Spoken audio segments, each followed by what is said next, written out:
Welcome to my channel Jyotirmoyee Sarkar. Hello বন্ধুরা, দেখো আমার অনেক দিনের শখ ছিল আমার আর একটা নতুন আলমারি কিনবো। কেন বলো তো, আমার ঘরে যে আলমারিটা সেটা পুরো ভরে গেছে, তাতে রাখার জায়গা নেই। এত শাড়ি আর এত সায়া আর এত ব্লাউজ আমার, তার জন্য আমি ভাবলাম আমি আর একটা আলমারি কিনবো। ভাবা মাত্রই কাজ না, তা হলো না, একটু বাধা পেয়েছিলাম। আমার হাজব্যান্ড বলছে রাখবো কোথায়, রাখার জায়গা নেই। আমার মেয়ে বলছে রাখার জায়গা নেই, কোথায় রাখবো, এই করতে করতে তাল বাহানা করতে করতে তারপরে একদিন আমার হাজব্যান্ডকে বলছি চলো না একটু দেখে আসি কোথায় আলমারি কিনবো, না দুদিন পরে কিনবো বলে ওনাকে সে যাবে না, বাহানা করছে কত শরীর খারাপ অমুক তমুক। সত্যি ওনার শরীরটা ভালো না, তবু আমি জোর করে গেছি। যার সময় আমি টাকাটা নিয়ে গেছি সঙ্গে করে, যদি পাই ভগবান যদি আজকে আমাকে দেয় তাই নিয়ে চলে আসবো। সেই জন্য টাকাটা আমি সঙ্গে করে নিয়ে গেছিলাম। তারপরে গিয়ে গোবরডাঙ্গা ভাবলাম গোবরডাঙ্গা দেখবো, যদি পছন্দ না হয় হাবড়ায় ডাইরেক্ট চলে যাবো। কিন্তু না গো বন্ধুরা, গোবরডাঙ্গা কালীবাড়ির পাশে একটা কারখানা আছে, সেই কারখানার মাল এটা আমার দেখে পছন্দ হয়ে গেলো এবং খুব মজবুত জানো। এটা অন্যান্য যে আমরা কিনি যেগুলো সাধারণ যেগুলো, সেগুলো থেকে এটা কিন্তু মজবুত জানো। ওরা বলে দিল 20 গ্যাসের এটা বলে দিল। তারপরে এটা নিয়ে আসলাম, খুব ভালো লাগলো। দামও নিয়েছে, ভালোই দাম নিয়েছে। 20 চেয়েছিল আমাদের কাছে, একটু কম দিয়েছি। আমি তালা দিয়ে রেখেছি, যেহেতু এই ঘরটা আমার ডাইনিং রুম, সেই জন্য এটা তালা দিয়ে রেখে দিচ্ছি। আর আমার ঘরের তালা থাকে না। শোনো, আলমারির ভিতরে কেউ আর টাকা পয়সা রাখে না। এটা খুললে তো বললাম 1 2 3টে, একটা 2 3টে।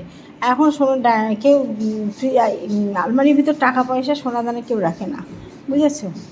অতএব আলমারি খোলা থাকলে থাকবে কি শাড়ি, তো 2টো শাড়ি থাকবে, কিন্তু তবুও আমি ভাবলি কি না তালা দিয়ে রেখে দিই।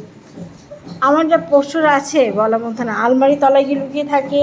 এটা পর্দা কিনবো, আলমারি কভার কিনবো, সেই কভারটাতে যে কী করবে সে জানা বলার মতো না। ছিঁড়ে টুকরো করে দেয় জানো আমার পোস্টার, আলমারি মাথায় উঠে যায়। একবার পুরো একটা ঝাঁকে একটু আনন্দ হলো বা বকা দিলাম, এখন সাই করে আলমারি সাই করতে করতে এইখান থেকে একদম আলমারি মাথায় উঠে যাবে। ঘরেটা তো একদম ছিঁড়ে ফেলেছে আলমারি কভার। আর মায়ের এই ওয়াশিং মেশিনের কভার যে আমি কটা পাল্টেছি জানো না। তারপরে আমি অর্ডার দিয়ে এইটা নিয়ে এসেছি।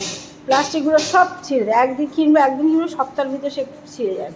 তার জন্য আমি এইটা কিনে এসেছি। দেখো আমার একটা ঘরে মাইক্রোওয়েভ, ওয়াশিং মেশিন, ফ্রিজটা এদিক ঘোরান ছিল, এই আলমারির জন্য এদিক ঘুরিয়ে দিয়েছি, ফ্রিজ আর পাশে আলমারি। আর তারপরে দেখবো আর একটা জিনিস আছে, ডাইনিং টেবিল, বুঝেছো? সত্যি আমার বাড়িতে রাখার জায়গা কম। দেখো আলমারিটা কার পছন্দ হয়েছে একটু কমেন্ট করে জানিও। দেখো আমার খুব পছন্দ হয়েছে, আমার খুব ভালো লেগেছে। এবং সত্যি ভগবান মনে হয় এইটাই আমার জন্য রেখে দিয়েছিল, তার জন্য আমার বাড়িতে চলে এসেছে। মজবুত আছে, এইটাই দোকানের ভিতরে সবথেকে সেরা মাল ছিল এইটা। আমাকে বলছে নিয়ে যাও, এটা খুব ভালো, আমাদের দোকানের কারখানার জিনিস আমরা বলছি। তারপর বলার পরে আমাদের চেনাশোনার লোক, সেই জন্য আমি এটা নিয়ে আসলাম। আর আমার হাজব্যান্ড অকাশ করছে, দেখবো অকাশ মানে কি কাজের কাজ, বিড়ালের মাছগুলো সব কাটছে বসে বসে। আর শরীর খারাপ, তবু দেখো বিড়ালের মাছ নিয়ে এসে পুরো কাটতে শুরু করেছে। বিড়ালের মাছ থাকতে আমাদের মাছ আসে, ঘরে অল্প আছে, কালকে দিন হবে। তাই আজকে গিয়ে মাছ বেশি পাইনি, যে 2 কিলো মাছ নিয়ে চলে এসছে। দেখেছো, আমরা বিড়াল আমার হচ্ছে 4টে বিড়াল, ঘরে 3টে আর বাইরে একটা। এরা হচ্ছে আমাদের অন্তরের অন্তর, মানে আমাদের কলিজার টুকরো যারে বলে। ঠিক আছে বন্ধুরা, ভিডিওটা এখানে রাখলাম। ভালো থেকো, আবার আসবো আরেকটা ব্লগ নিয়ে। সবাইকে অনেক ভালোবাসা জানাই।